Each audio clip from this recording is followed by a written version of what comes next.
ಸರ್ಕಾರಿ ಆಸ್ಪತ್ರೆಯಲ್ಲಿ ಆಡಳಿತಾಧಿಕಾರಿ ಡಾಕ್ಟರ್ ವಿಜಯಲಕ್ಷ್ಮಿ ದರ್ಬಾರ್ ಕಿರುಕುಳಕ್ಕೆ ಬೇಸತ್ತ ಗುತ್ತಿಗೆ ನೌಕರರು, ಜಿಲ್ಲಾಧ್ಯಕ್ಷ ಗೋಪಾಲಕೃಷ್ಣ ಆರೋಪ. ಬೇಲೂರು ಸರ್ಕಾರಿ ಆಸ್ಪತ್ರೆಯಲ್ಲಿ ಹೊರಗುತ್ತಿಗೆ ನೌಕರರ ಮೇಲೆ ಇಲ್ಲಿನ ಆಡಳಿತಾಧಿಕಾರಿ ಡಾಕ್ಟರ್ ವಿಜಯಲಕ್ಷ್ಮಿ ಕಾರಣವಿಲ್ಲದೆ ಅನಾವಶ್ಯಕವಾಗಿ ನೋಟಿಸ್ ನೀಡಿ ಬೆದರಿಕೆ ಹಾಕಿದ್ದಾರೆ ಅಂತ ಜಿಲ್ಲಾ ಗುತ್ತಿಗೆದಾರರ ನೌಕರರ ಸಂಘದ ಅಧ್ಯಕ್ಷ ಗೋಪಾಲಕೃಷ್ಣ ಆರೋಪವನ್ನು ಮಾಡಿದ್ದಾರೆ. ಕಳೆದ ಹಲವು ವರ್ಷಗಳಿಂದ ಕೇವಲ 8,000ಕ್ಕೆ ಸರ್ಕಾರಿ ಆಸ್ಪತ್ರೆಯಲ್ಲಿ ಪ್ರಾಮಾಣಿಕವಾಗಿ ಕೆಲಸ ನಿರ್ವಹಿಸುತ್ತಿರುವ ಹೊರಗುತ್ತಿಗೆ ನೌಕರರಿಗೆ ಕಳೆದ 3-4 ತಿಂಗಳಿನಿಂದ ವೇತನ ನೀಡಿಲ್ಲ ಎಂಬ ವಿಚಾರವಾಗಿ ತಾಲೂಕು ಕಾರ್ಮಿಕ ಇಲಾಖಾಧಿಕಾರಿಗಳಿಗೆ ಮನವಿ ನೀಡಿದ್ದಾರೆ ಎಂಬ ಕಾರಣಕ್ಕೆ ತಾಲೂಕು ಆಸ್ಪತ್ರೆ ಆಡಳಿತಾಧಿಕಾರಿ ಡಾಕ್ಟರ್ ವಿಜಯಲಕ್ಷ್ಮಿ ಹೊರಗುತ್ತಿಗೆ ನೌಕರರಿಗೆ ನೋಟಿಸ್ ನೀಡಿ ಬೆದರಿಕೆ ಹಾಕಿದ್ದಾರೆ ಅಂತ ಗೋಪಾಲಕೃಷ್ಣ ಆಕ್ರೋಶ ವ್ಯಕ್ತಪಡಿಸಿದ್ದಾರೆ. ಕಳೆದ ತಿಂಗಳ ಹಿಂದೆಯಷ್ಟೇ ನಿವೃತ್ತಿಯಾದ ಆಡಳಿತಾಧಿಕಾರಿ ಡಾಕ್ಟರ್ ಸುಧಾ ಅವರ ಜಾಗವನ್ನು ಅಲಂಕರಿಸಿರುವ ಇವರು ತಾನು ಸಿಎಂ ಸ್ಥಾನದಲ್ಲಿ ಕುಳಿತಿದ್ದೇನೆ ಎಂಬ ಗುಂಗಿನಲ್ಲಿ ಅಹಂಕಾರದಿಂದ ಹೊರಗುತ್ತಿಗೆ ನೌಕರರಿಗೆ ದಿನನಿತ್ಯ ಕಿರುಕುಳ ನೀಡುವ ಜೊತೆಗೆ ಕಚೇರಿಯ ಸಿಬ್ಬಂದಿ ಮಾತಿಗೆ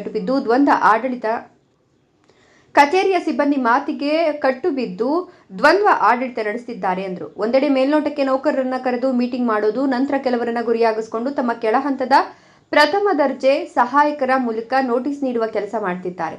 ಹೊರಗುತ್ತಿಗೆ ನೌಕರರಿಗೆ ಸಂಬಳ ವಿಳಂಬವಾದಲ್ಲಿ ಸಂಬಂಧಪಟ್ಟ ಟೆಂಡರ್ದಾರನಿಗೆ ನೋಟಿಸ್ ನೀಡಿ ವೇತನ ಕೊಡಿಸಬೇಕಾಗಿರೋದು ಆಡಳಿತಾಧಿಕಾರಿ ಕೆಲಸ. ಅದನ್ನು ಬಿಟ್ಟು ಸಂಬಳಕ್ಕಾಗಿ ಅಲೆದು ಸಾಕಾಗಿ ಕಾರ್ಮಿಕ ಅಧಿಕಾರಿ ಹತ್ರ ವೇತನಕ್ಕಾಗಿ ಅರ್ಜಿ ಕೊಡೋದು ತಪ್ಪ? ಹಾಗಾದ್ರೆ ಇವರ ಕೆಲಸ ಕೇವಲ ದುಡಿಸ್ಕೊಡೋದು ಮಾತ್ರನಾ? ನೌಕರರ ಕಷ್ಟಗಳಿಗೆ ನೆರವಾಗೋದು ಇವರ ಕೆಲಸವಲ್ವೇ ಅನ್ನೋ ಪ್ರಶ್ನೆ ನೌಕರರಲ್ಲಿ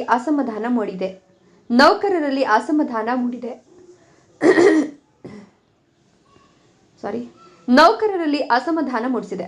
ನಾನು ಸರ್ಕಾರಿ ಆಸ್ಪತ್ರೆಯಲ್ಲಿ ಹಲವಾರು ವರ್ಷದಿಂದ ಆಂಬುಲೆನ್ಸ್ ಚಾಲಕನಾಗಿ ಕೆಲಸ ಮಾಡಿದ್ದೇನೆ. ಆದರೆ ಕಳೆದ 70 ದಿನಗಳ ಹಿಂದೆಯಷ್ಟೇ ತನ್ನ ಮೇಲೆ ಕೆಡಿಪಿ ಸದಸ್ಯರೊಬ್ಬರು ಆರೋಪ ಮಾಡಿದ್ದಾರೆ. ಈ ಒಂದು ಕಾರಣಕ್ಕೆ ಶಾಸಕರು ಆಡಳಿತಾಧಿಕಾರಿಗೆ ಕೆಲಸದಿಂದ ವಜಾಗೊಳಿಸುವಂತೆ ಆದೇಶ ನೀಡಿದ್ದಾರೆ ಎಂಬ ಹೇಳಿಕೆಯಂತೆ ಯಾವುದೇ ನೋಟಿಸ್ ನೀಡದೆ ಕೆಲಸದಿಂದ 70 ದಿವಸಗಳ ಕಾಲ ಕೆಲಸದಿಂದ ವಜಾ ಮಾಡಿದ್ರು. ಆದರೆ ಕಳೆದ ಹಲವಾರು ವರ್ಷದಿಂದ ಪ್ರಾಮಾಣಿಕವಾಗಿ ಕೆಲಸ ಮಾಡ್ಕೊಂಡು ಬರುತ್ತಿದ್ದವನಿಗೆ ಏಕಾಏಕಿ ಯಾವುದೇ ನೋಟಿಸ್ ನೀಡದೆ ಕೆಲಸದಿಂದ ವಜಾಗೊಳಿಸಿದ ಇದರ ಹಿಂದಿನ ಉದ್ದೇಶ ಏನು ಎಂಬ ಪ್ರಶ್ನೆಗೆ ಉತ್ತರ ಇನ್ನೂ ಸಿಕ್ಕಿಲ್ಲವಂತಾಗಿದೆ. ಆದರೆ ಆಡಳಿತಾಧಿಕಾರಿ ಡಾಕ್ಟರ್ ವಿಜಯಲಕ್ಷ್ಮಿ ಅವರು ಅದೇ ಮನಸ್ಥಿತಿ ಇಟ್ಕೊಂಡು ಪದೇ ಪದೇ ಹೊರಗುತ್ತಿಗೆ ನೌಕರರನ್ನ ಹೊರಹಾಕಲು ಮುಂದಾಗಿದ್ದಾರೆ. ಕೂಡಲೇ ನೌಕರರ ಮೇಲೆ ನಡೆಯುತ್ತಿರುವ ದೌರ್ಜನ್ಯ ನಿಲ್ಲಿಸಬೇಕು ಅಂದರು. 70 ದಿನಗಳ ನಂತರ ಶಾಸಕರ ಅನುಮತಿ ಮೇರೆಗೆ ಹಳೇಬೀಡು ಸಮುದಾಯ ಆರೋಗ್ಯ ಕೇಂದ್ರದಲ್ಲಿ ಆಂಬುಲೆನ್ಸ್ ಚಾಲಕನಾಗಿ ಕೆಲಸ ನಿರ್ವಹಿಸುತ್ತಿದ್ದೇನೆ. ಇದ್ದಕ್ಕಿದ್ದಂತೆ ಆಂಬುಲೆನ್ಸ್ ವಾಷಿಂಗ್ ಮಾಡುವ ವಾಟರ್ ಗನ್ ವಾಪಸ್ ನೀಡುವಂತೆ ನೋಟಿಸ್ ನೀಡಿದ್ದಾರೆ. ನಾನು ಸುಮಾರು 17 ವರ್ಷದಿಂದ 13 ಮೆಡಿಕಲ್ ಅಧಿಕಾರಿಗಳ ಕೈ ಕೆಳಗೆ ಕೆಲಸ ಮಾಡಿದ್ದೇನೆ. ಅಂದಿನಿಂದ ಯಾವುದೇ ಲೋಪವಿರದ ನನಗೆ ಈಗ ಉದ್ದೇಶಪೂರ್ವಕವಾಗಿ ನನ್ನ ಟಾರ್ಗೆಟ್ ಮಾಡಿ ವಾಟರ್ ಗನ್ ಆರೋಪ ಮಾಡಿ ನನಗೆ ನೋಟಿಸ್ ನೀಡಿ ನನ್ನ ಕರ್ತವ್ಯಕ್ಕೆ ಅಡ್ಡ ಹೆಸರು ಪಡಿಸುವ ಹುನ್ನಾರವನ್ನು ಡಾಕ್ಟರ್ ವಿಜಯಲಕ್ಷ್ಮಿ ಮಾಡಿದ್ದಾರೆ. ವಾಟರ್ ಗನ್ ನನಗೆ ನೀಡಿದ ದಾಖಲೆ ಇದ್ರೆ ನೀಡಲಿ, ಸುಮ್ಮನೆ ನನ್ನನ್ನು ಮಾನಸಿಕವಾಗಿ ತೇಜೋವಧೆ ಮಾಡುವ ಮೂಲಕ ನನಗೆ ಅವಮಾನ ಮಾಡಿದ್ದಾರೆ ಅಂತ ಆರೋಪ ಮಾಡುತ್ತಿದ್ದಾರೆ. ಹೊರಗುತ್ತಿಗೆ ನೌಕರರು ಕಡಿಮೆ ಸಂಬಳದಲ್ಲಿ ದನಗಳಂತೆ ದುಡಿಯುವ ಗುಲಾಮರು ಎಂದು ತಿಳಿದಿರುವ ಇವರು ಪದೇ ಪದೇ ನಮ್ಮನ್ನು ಗುರಿಯಾಗಿಸಲು ಮುಂದಾಗಿ ಕಿರುಕುಳ ನೀಡುತ್ತಿದ್ದಾರೆ. ಮುಂದಿನ ದಿನಗಳಲ್ಲಿ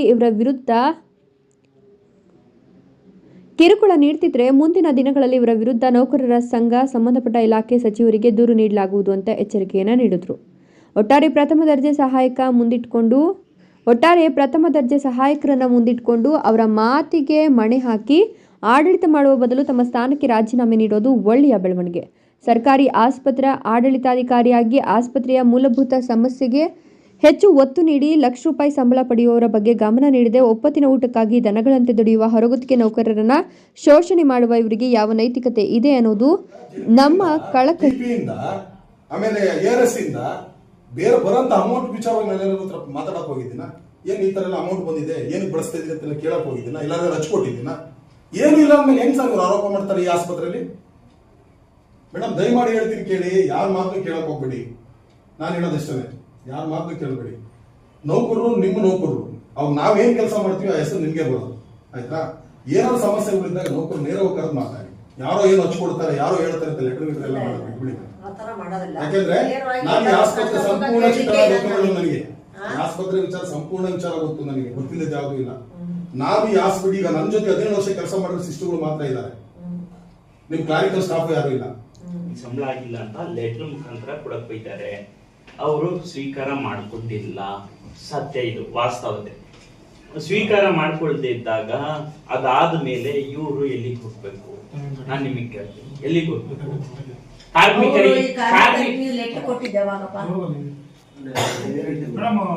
ನಾನ್ ಬಂದಾದ್ಮೇಲೆ ಮೇಡಮ್ ಹೇಳ್ತಾ ಇರೋದು ನೀವು ಲೆಟರ್ ಬರ್ಕೊಂಡ್ರೆ ಸುಧಾ ಮೇಡಮ್ ರಿಸೀವ್ ಮಾಡ್ಲಿಲ್ಲ. ನಾನ್ ಬಂದಾಗ ನನಗೆ ಲೆಟರ್ ಕೊಡ್ಬೋದಾಗಿತ್ತಲ್ಲ ಅಂತ ಮೇಡಮ್ ನೀವು ಅಲ್ಲಿ ಲೇಬರ್ ಆಫೀಸಿಗೆ ಲೆಟರ್ ಕೊಟ್ಟಿದ್ದೆ ಯಾವಾಗ? ಲೇಬರ್ ಆಫೀಸಿಗೆ ಲೆಟರ್ ಕೊಟ್ಟಿದ್ದೆ ಯಾವಾಗ? 2ನೇ ತಾರೀಕಿಗೆ ಕೊಟ್ಟಿದ್ದೀರಾ? ಕೊಡೋಣ ಅಂತ ಬಂದ್ವಿ ಮೇಡಮ್. ಇದು ರಿಸೀವ್ ಆಗಿ 1ನೇ ತಾರೀಕು ಮೇಡಮ್ ಇರ್ಲೇ ಇಲ್ಲಪ್ಪ ಮೇಡಮ್. ಅಂದ್ರೆ 30ನೇ ತಾರೀಕಿಗೆ ಕೊಡ್ಲಿಕ್ಕಿತ್ತು, ಬಟ್ ಅಂದ್ರೆ 1ನೇ ತಾರೀಕಿಗಾದ್ರೂ ಕೊಡೋಣ ಅಂತ ಮೇಡಮ್ ಇಲ್ಲೇ ಆಫೀಸಿಗೆ ಬಂದಾಗ ಕೊಡಕ್ಕಂತ ಬಂದಿದ್ದೆ. 30ಕ್ಕೆ ಚಾರ್ಜ್ ಚೇಂಜ್ ಆಯ್ತಲ್ವಪ್ಪ. 30ಕ್ಕೆ ಚೇಂಜ್ ಆದ್ಮೇಲೆ 1ನೇ ತಾರೀಕು ಮೇಡಮ್ ಇದ್ರಲ್ಲಿ ಇವ್ರಿಗೆ ಸರಿ ಆಯ್ತು. ನಿಮ್ಮ ಇಂಟರ್ನಲ್ಲಿ ನಾವು ಪ್ರಶ್ನೆ ಮಾಡಲ್ಲ, ನಮಗೆ ಅದಕ್ಕೆ ರೈಟ್ಸ್ ಇಲ್ಲ. ಒಂದ್ ಸೆಕೆಂಡ್, ನಾನ್ ಮಾತಾಡಕ್ ಮುಚ್ಚಿ, ಇಲ್ಲ ನೀವು ಮಾತಾಡಬೇಡಿ, ನಾನು ಸುಮ್ಕೊಡ್ತೀನಿ. ಹೇಳಿ. ನೀವೇ ಕರ್ದಿ ಸಿಬ್ಬಂದಿ ಕರ್ದಿ ಹೇಳ್ತೀರಾ ಇಲ್ಲಪ್ಪ ನೆಕ್ಸ್ಟ್ ಟೈಮ್ ಮಾಡ್ಬೇಡಿ, ನಿಮ್ಗೆ ಯಾರಿಗೂ ನೋಟಿಸ್ ಕೊಡಲ್ಲ ಅಂತ. 2 ದಿನ ಮುಂಚೆ, 2 ದಿನ ಆದ್ಮೇಲೆ ನೀವೇ ನೋಟಿಸ್ ಕೊಟ್ರೆ ನಿಮಗೆ ಯಾರ್ದೋ ದಬ್ಬಾಳಿಕೆ ಇದೆ, ನೀವು ಯಾರ್ದೋ ಒತ್ತಡಕ್ಕೆ ಮಾಡಿದ್ದೀರಾ, ಅದ್ ಯಾರಂತ ಬಹಿರಂಗ ಪಡಿಸಿ. ನಾವು ಅಷ್ಟೇ ಕೇಳ್ತೇವೆ. ನಮ್ಗಂತೂ ಯಾರು ಒತ್ತಡನೂ ನಮ್ಗೆ ಏನಿಲ್ಲ.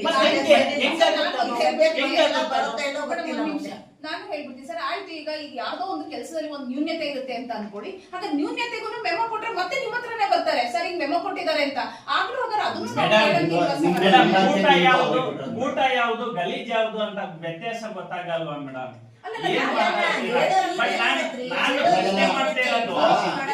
ಪ್ರಶ್ನೆ ಮಾಡ್ತಿರೋದು ನೀವೇ ನೋಟಿಸ್ ಕೊಡಲ್ಲ ಅಂತ ಹೇಳಿದ್ರಿ, ಹೌದಾ ಇಲ್ವಾ?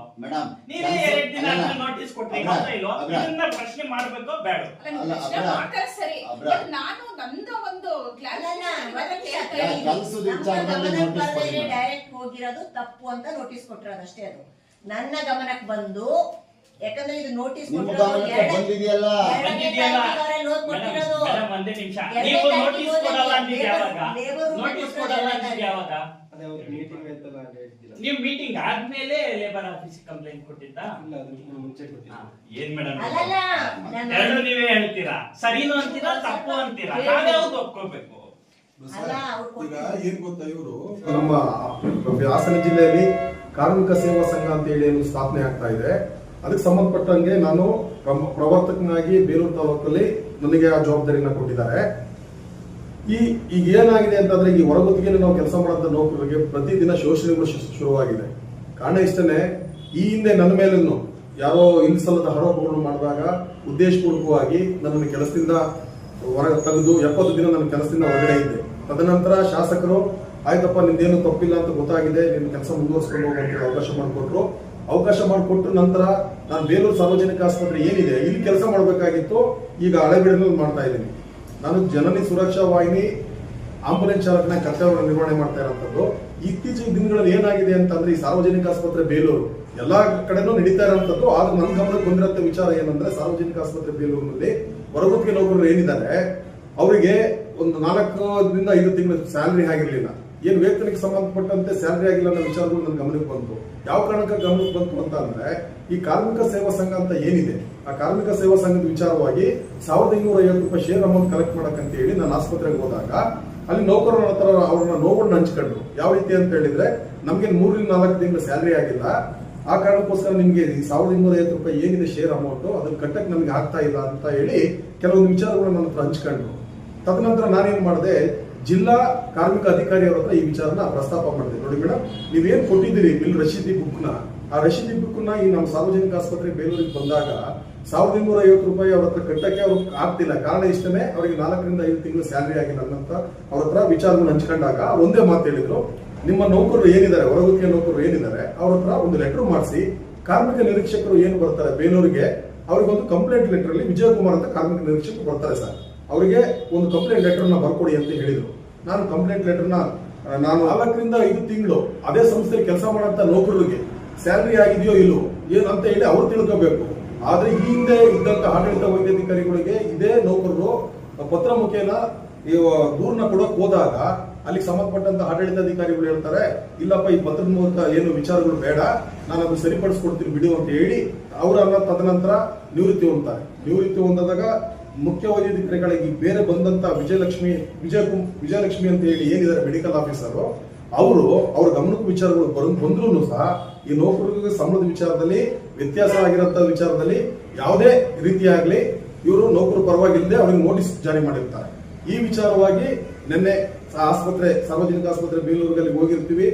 ನಮ್ಮ ಜೊತೆಗೆ ಮಾಧ್ಯಮ ಮಿತ್ರರ ಜೊತೆ ಸಹಕರಿಸಿ ಒಂದು ನ್ಯಾಯಯುತವಾಗಿ ಇನ್ನು ಮುಂದೆ ಆ ರೀತಿ ಆಗದ ರೀತಿಯಲ್ಲಿ ನಮ್ಮ ನೌಕರರು ನಮ್ಮ ನೌಕರರು ನಮ್ಮ ಮಕ್ಕಳಿದ್ದಂತೆ ಅವರ ಮುಂದಿನ ದಿನಗಳಲ್ಲಿ ಯಾವುದೇ ಸಮಸ್ಯೆಗಳು ಆಗದ ರೀತಿಯಲ್ಲಿ ಸ್ಯಾಲರಿ ವಿಚಾರ ಆಗಿರ್ಬೋದು, ಎಲ್ಲ ಪ್ರತಿಯೊಂದರಿಗೂ ಅವ್ರ ಜೊತೆ ನಾವು ಇರ್ತೀವಿ ಅಂತ ಹೇಳಿ ನಿನ್ನೆ ಒಂದು ಮಾತುಗಳನ್ನ ಹೇಳಿದ್ದಾರೆ. ಇದು ಯಾವುದೋ ಕಾರಣಕ್ಕೂ ನಮ್ಮ ಹೊರಗುತ್ತಿಗೆ ನೌಕರರ ವಿಚಾರದಲ್ಲಿ ಮುಂದುವರಿಯುವಂಥದ್ದು ಆಗಬಾರ್ದು. ತದನಂತರ ನಾನು ಏನು ಈ ಸಾರ್ವಜನಿಕ ಆಸ್ಪತ್ರೆಯಲ್ಲಿ 17 ವರ್ಷ ಈ ಬೇಲೂರ ಸಾರ್ವಜನಿಕ ಆಸ್ಪತ್ರೆಯಲ್ಲಿ ಆಂಬುಲೆನ್ಸ್ ಚಾಲಕನಾಗಿ ಕರ್ತವ್ಯ ನಿರ್ವಹಣೆ ಮಾಡಿದ್ದೀನಿ. ನಿರ್ವಹಣೆ ಮಾಡಿದಂತ ಸಂದರ್ಭದಲ್ಲಿ 13 ಜನ ಮೆಡಿಕಲ್ ಆಫೀಸರ್, ಮುಖ್ಯ ವೈದ್ಯಾಧಿಕಾರಿಗಳ ಜೊತೆ ನಮಗೆ ಕೆಲಸ ನಿರ್ವಹಣೆ ಮಾಡಿದೆ. ಆದ್ರೆ ಈ ಮುಖ್ಯ ವೈದ್ಯಾಧಿಕಾರಿಗಳು 13 ಜನ ಜೊತೆ ಕೆಲಸ ಮಾಡಿದಂತ ನಾನು ಉದ್ದೇಶಪೂರ್ವಕವಾಗಿ ಯಾರೋ ಒಬ್ರು ಪತ್ರಿಕೆಯವರು ಯಾರೋ ಒಂದು ಶವ ಪರೀಕ್ಷೆಗೆ ಅಡ್ಡಿಪಡಿಸಿದೆ ಅಂತ ಒಂದೇ ಒಂದು ಕಾರಣನ ಆರೋಗ್ಯ ರಕ್ಷಾ ಸಮಿತಿ ಮೀಟಿಂಗ್ ಅಲ್ಲಿ ವಿಚಾರ ಪ್ರಸ್ತಾಪ ಮಾಡ್ತಾರೆ. ಆರೋಗ್ಯ ರಕ್ಷಾ ಸಮಿತಿ ಅಧ್ಯಕ್ಷರು, ಮಾನ್ಯ ಶಾಸಕರು ಈ ವಿಚಾರವಾಗಿ ನನಗೆ ನೋಟಿಸ್ ನೀಡಿ ಅಂತ ಹೇಳಿ ನಮ್ಮ ಸಾರ್ವಜನಿಕ ಆಸ್ಪತ್ರೆ ಎಎಂ ಆಗಿರ್ಬೋದು, ಸಂಬಂಧಪಟ್ಟ ಕೇಸ್ ವರ್ಕರ್ಗೆ ತಿಳಿಸಿದ್ರು ಇವರು ಉದ್ದೇಶಪೂರ್ವಕವಾಗಿ ಯಾರು ನಿನಗೊಂದು ನೋಟಿಸ್ ನೀಡದಲ್ಲಿ ಕೆಲಸದಿಂದ ನನ್ನ ರಿಮೂವ್ ಮಾಡ್ತಾರೆ. ರಿಮೂವ್ ಮಾಡಿದ ನಂತರ ನಾನು ಹೊರಗುತ್ತಿಗೆ ನೌಕರ ಅನ್ನೋದು ಒಂದೇ ಒಂದು ಕಾರಣಕ್ಕೋಸ್ಕರ ನನಗೆ ಒಂದು ನೋಟಿಸ್ ನೀಡಿದೆ. ಈ 17 ವರ್ಷದಲ್ಲಿ 13 ಜನ ಮೆಡಿಕಲ್ ಆಫೀಸರ್ ಜೊತೆ ಕೆಲಸ ಮಾಡಿದಂತ ನಾನು ಇದುವರೆಗೂ ಒಂದು ನೋಟಿಸ್ ಸಹ ಪಡೆದಿಲ್ಲ. ಕಾರಣ ಇಷ್ಟನೇ, ನನ್ನ ಕರ್ತವ್ಯದಲ್ಲಿ ಪ್ರಾಮಾಣಿಕ ನಿಷ್ಠೆಯಿಂದ ನಾನು ಕೆಲಸ ಮಾಡಿದ್ದೀನಿ. ಇದಾದ ನಂತರ 70 ದಿನಗಳು ಬೇಲೂರು ಸಾರ್ವಜನಿಕ ಆಸ್ಪತ್ರೆಯಿಂದ ಹೊರಗಡೆ ಆಗ್ತಾರೆ. 70 ದಿನಗಳಾದ ನಂತರ ಮತ್ತೆ ನನ್ನನ್ನು ಕೆಲಸಕ್ಕೆ ತಗೊಂಡು ಹಳೆಬೀಡು ಸಮುದಾಯ ಆರೋಗ್ಯ ಕೇಂದ್ರಕ್ಕೆ ವರ್ಗಾವಣೆ ಇದು ಡೆಪ್ಯುಟೇಷನ್ ಆಗ್ತಾರೆ. ಡೆಪ್ಯುಟೇಷನ್ ಹಾಕಿದ ನಂತರ 1ನೇ ತಿಂಗಳಲ್ಲಿ ಆಗಿದಂತ ವಿಚಾರ ನಂದು ಇವತ್ತು 8ನೇ ತಿಂಗಳು. ಈಗ ನನಗೊಂದು ಲೆಟರ್ ಮಾಡಿಕೊಡ್ತಾರೆ, ಎಲ್ಲಿಂದ ಸಾರ್ವಜನಿಕ ಆಸ್ಪತ್ರೆ ಬೇಲೂರಿಂದ ಒಂದು ವಾಟರ್ ಗನ್ ನಿಮ್ಮಲ್ಲಿದೆ, ನೀವು ಅದನ್ನ ಕೂಡಲೇ ಹಿಂದಿರುಗಿಸಬೇಕು ಅಂತ ಹೇಳಿ ನನ್ನ ಹತ್ರ ನನಗೆ ಒಂದು ಲೆಟರ್ ಮಾಡ್ತಾರೆ. ಯಾರೋ ಮುಖ್ಯ ವೈದ್ಯಾಧಿಕಾರಿಗಳು ಸಾರ್ವಜನಿಕ ಆಸ್ಪತ್ರೆ ಬೇಲೂರಿಂದ ನನಗೊಂದು ಲೆಟರ್ ಮಾಡ್ತಾರೆ. ಆದ್ರೆ ನಾನು ಕೇಳೋದು ಇಷ್ಟೇನೆ, ನಾನು ಕರ್ತವ್ಯ ನಿರ್ವಹಣೆ ಮಾಡ್ತಕ್ಕಂಥ ಸಂದರ್ಭದಲ್ಲಿ ಆ ವಾಟರ್ ಗನ್ ವಿಚಾರ ನನಗೆ ಯಾವುದು ಗೊತ್ತಿದ್ರು ಸಹ ನಾನು ಕೇಳೋದು ಇಷ್ಟೇನೆ, ನನ್ನ ಕೆಲಸದಿಂದ ರಿಮೂವ್ ಮಾಡುವಾಗ ಒಂದು ಆಂಬುಲೆನ್ಸ್ ಜವಾಬ್ದಾರಿ ನನಗೆ ಕೊಟ್ಟಿದ್ರು. ಲಾಕ್ ಬುಕ್ ಇರ್ಬೋದು, ಆಂಬುಲೆನ್ಸ್ ಇರ್ಬೋದು, ಆಂಬುಲೆನ್ಸ್ ಸಂಬಂಧಪಟ್ಟ ಪರಿಕರಗಳು ಇರ್ಬೋದು. ಈ ವಿಚಾರಗಳು ಯಾವುದನ್ನು ಕರೆದು ನನ್ನ ಹತ್ರ ಮಾತಾಡಿ ಅವರು ಯಾವುದನ್ನು ನನ್ನ ಹತ್ರ ಕೊಟ್ಟಂತ ಚಾರ್ಜ್ ಹಿಂಪಡೆಯಿದೆ ನನ್ನನ್ನು ರಿಲೀವ್ ಮಾಡಿದ್ದಾರೆ. ಈಗ ನೋಡಿದ್ರೆ ಮತ್ತೆ ಈ ತರ ಒಂದು ಲೆಟರ್ ಮಾಡಿಕೊಟ್ಟು ನೀವು ಕೂಡಲೇ ನನಗೆ ಇದಕ್ಕೆ ಇದು ಯಾವುದು ವಾಟರ್ ಗನ್ ನನ್ಗೆ ಹಸ್ತಾಂತರಿಸಿ ಅಂತೇಳಿ ಒಂದು ಲೆಟರ್ ಮಾಡಿದ್ರು. ಇದು ನನಗೆ ಮಾನಸಿಕವಾಗಿ ಮತ್ತು ದೈಹಿಕವಾಗಿ ತುಂಬಾ ನೋವಾಗಿದೆ. ಕಾರಣ ಇಷ್ಟೇನೆ, ಹೊರಗುತ್ತಿಗೆ ನೌಕರರು ವಿರುದ್ಧ ಸಾರ್ವಜನಿಕ ಆಸ್ಪತ್ರೆ ಬೇಲೂರಲ್ಲಿ ಕೆಲವು ಆಡಳಿತ ವ್ಯವಸ್ಥೆಯಲ್ಲಿ ಉದ್ದೇಶಪೂರ್ವಕವಾಗಿ ಟಾರ್ಗೆಟ್ ಮಾಡುವಂತ ಕೆಲಸಗಳು ಆಗ್ತಿದ್ದಾರೆ. ನಾನು ಜಿಲ್ಲಾ ನೌಕರ ಹೊರಗುತ್ತಿಗೆ ನೌಕರ ಸಂಘದ ಅಧ್ಯಕ್ಷನಾಗಿ, ಜಿಲ್ಲಾ ಕಾರ್ಮಿಕ ಸಂಘ ಸೇವಾ ಸಂಘದ ಪ್ರಮೋಟರ್ ಆಗಿ ಈಗ ಪ್ರತಿಯೊಬ್ಬ ಇಲಾಖೆ ನೌಕರಿಗೆ ನಾನು ಹೇಳೋದಿಷ್ಟೇ, ಆಡಳಿತ ಅಧಿಕಾರಿಗಳಿಗೆ ಹೇಳೋದಿಷ್ಟೇ, ಯಾವುದೋ ಒಂದು ನೌಕರರಿಗೆ ಉದ್ದೇಶಪೂರ್ವಕ ನೀವು ಟಾರ್ಗೆಟ್ ಮಾಡಿ ಇದೇ ರೀತಿ ಕೆಲಸದಿಂದ ರಿಮೂವ್ ಮಾಡುವಂಥದ್ದು, ಬೆದರಿಕೆ ಹಾಕುವಂಥದ್ದು ಇನ್ನು ಮುಂದೆ ನಡೀಬಾರ್ದು. ಈ ರೀತಿ ನಡೆದಲ್ಲಿ ಅಮರನಾಥ ಉಪವಾಸ ಕೈಗೊಳ್ಳುವಂತ ಕೆಲಸಗಳು ಮಾಡ್ತೀವಿ, ಇಲ್ಲ DC ಕಚೇರಿಯಿಂದ ಧರಣಿ ಮಾಡುವಂತ ಕೆಲಸಗಳು ಮಾಡ್ತೀವಿ, ಇಲ್ಲ ಸರ್ಕಾರದ ಮಟ್ಟದಲ್ಲಿ ಏನು ಮಾನ್ಯ ಮುಖ್ಯಮಂತ್ರಿಗಳಿರ್ಬೋದು, ಆರೋಗ್ಯ ಸಚಿವರು ಇರ್ಬೋದು, ಯಾವ ಇಲಾಖೆಯಲ್ಲಿ ನಾನು ಒಂದು ಹೇಳೋದು, ಇವತ್ತು ನಾನು ಬೇಲೂರು ಸಾರ್ವಜನಿಕ ಆಸ್ಪತ್ರೆ ಆಂಬುಲೆನ್ಸ್ ಚಾಲಕನಾಗಿ ಆರೋಗ್ಯ ಇಲಾಖೆಗೆ ಸಂಬಂಧಪಟ್ಟಂತ ನೌಕರ ಅಂತ ಹೇಳಿ ಇಷ್ಟು ಮಾತಾಡಿದ್ದೀನಿ. ಇನ್ನು ಮುಂದೆ ನಾನು ಕೇಳಂತ ವಿಚಾರಗಳು ಇಷ್ಟೇ, ಪ್ರತಿಯೊಂದು ಇಲಾಖೆ ನೌಕರರಿಗೆ, ಹೊರಗುತ್ತಿಗೆ ನೌಕರರಿಗೆ ಯಾವುದೇ ಸಮಸ್ಯೆಗಳಾದ್ರೂ ಈ ಕಾರ್ಮಿಕ ಸೇವಾ ಸಂಘ ಜೊತೆಗಿರುತ್ತೆ. ಜೊತೆಗೆ ಸರ್ಕಾರಿ ಇಲಾಖೆಗಳ ಹೊರಗುತ್ತಿಗೆ ನೌಕರರ ಸಂಘ ಏನಿದೆ ಅದು ಈ ಹೊರಗುತ್ತಿಗೆ ನೌಕರರ ಬೆನ್ನೆಲುಬಾಗಿ ನಿಲ್ಲಂತ ಕೆಲಸಗಳಾಗುತ್ತೆ. ಆ ಕಾರಣಕ್ಕೋಸ್ಕರ ಯಾವುದೇ ಒಂದು ನೌಕರರನ್ನು ತಪ್ಪು ಮಾಡಿದ್ದಲ್ಲಿ ಅವರಿಗೆ ನೋಟಿಸ್ ಕೊಡಿ. ನೋಟಿಸ್ ಕೊಟ್ಟು ಏನಾದರೂ ತಪ್ಪುಗಳು ಆಗಿದ್ದೆ ಅದರಲ್ಲಿ ಏನು ನೀವು ರಿಮೂವ್ ಮಾಡಬೇಕಂತ ಕಾನೂನುಬದ್ಧವಾಗಿ ಮಾಡುವಂತ ಕೆಲಸಗಳು ಮಾಡಬೇಕು. ಅದು ಬಿಟ್ಟು ಉದ್ದೇಶಪೂರ್ವಕವಾಗಿ ಈ ರೀತಿಯೆಲ್ಲ ನೀವು ಮುಂದೆ ಟಾರ್ಗೆಟ್ ಮಾಡಿ ಕೆಲಸ ನೌಕರನ್ನ ತೆಗೆಯುವಂತದ್ದಾದ್ರೆ ಇದ್ರ ಬಗ್ಗೆ ಉಗ್ರ ಹೋರಾಟ ಮಾಡುವಂಥದ್ದು ನಾವು ರಾಜ್ಯ ಮಟ್ಟದಲ್ಲೂ ಮತ್ತೆ ಜಿಲ್ಲಾ ಮಟ್ಟದಲ್ಲೂ ಈ ವಿಚಾರವಾಗಿ ಕೆಲವೊಂದನ್ನ ನಮ್ಮ ರಾಜ್ಯಾಧ್ಯಕ್ಷರ ಹತ್ರ ಈ ವಿಚಾರನ ಪ್ರಸ್ತಾಪ ಮಾಡಿದ್ದೀವಿ. ಜೊತೆಗೆ ಕಾರ್ಮಿಕ ಸೇವಾ ಸಂಘ ಏನಿದೆ ಅಲ್ಲಿ ಕಾರ್ಮಿಕ ಅಧಿಕಾರಿಗಳ ಜೊತೆ ಪ್ರಸ್ತಾಪ ಮಾಡಿದ್ದೀವಿ. ಮತ್ತೆ ಕಾರ್ಮಿಕ ಸಚಿವರು ಏನ್ ಬರ್ತಾರೆ ಅವ್ರ ಹತ್ರ ಈ ವಿಚಾರನ ಹಂಚ್ಕೊಂಡಿದ್ದೀವಿ. ಇನ್ನು ಮುಂದಿನ ಹಂತದಲ್ಲಿ ಯಾವುದೇ ಒಬ್ಬ ನೌಕರರಿಗೆ ಉದ್ದೇಶಪೂರ್ವಕವಾಗಿ ಟಾರ್ಗೆಟ್ ಮಾಡುವಂತದ್ದೇ ಆದ್ರೆ ಕಾರ್ಮಿಕ ಸೇವಾ ಸಂಘ, ಸರ್ಕಾರಿ ಇಲಾಖೆಗಳ ಹೊರಗುತ್ತಿಗೆ ನೌಕರರ ಸಂಘ ಏನಿದೆ ಆ ಸಂಘ ಅವ್ರ ಬೆನ್ನೆಲುಬಾಗಿ ನಿಲ್ಲುತ್ತೆ. ಇದನ್ನ ನಾವು ಅವರಿಗೆ ಯಾವುದೇ ಒಬ್ಬ ಅಧಿಕಾರಿ ವರ್ಗಕ್ಕೂ ನಾವು ಕೇಳ್ತಿರೋದಿಷ್ಟೇ, ನಮ್ಮ ನೌಕರರನ್ನ ಮಲತಾಯಿ ಧೋರಣೆ ಮಾಡಿದ ರೀತಿಯಲ್ಲಿ, ನಿಮ್ಮೊಬ್ಬ ನೌಕರ ಅಂತ ಹೇಳಿ ಶೋಷಣೆ ಮಾಡಿದ ರೀತಿಯಲ್ಲಿ ಪ್ರತಿಯೊಂದು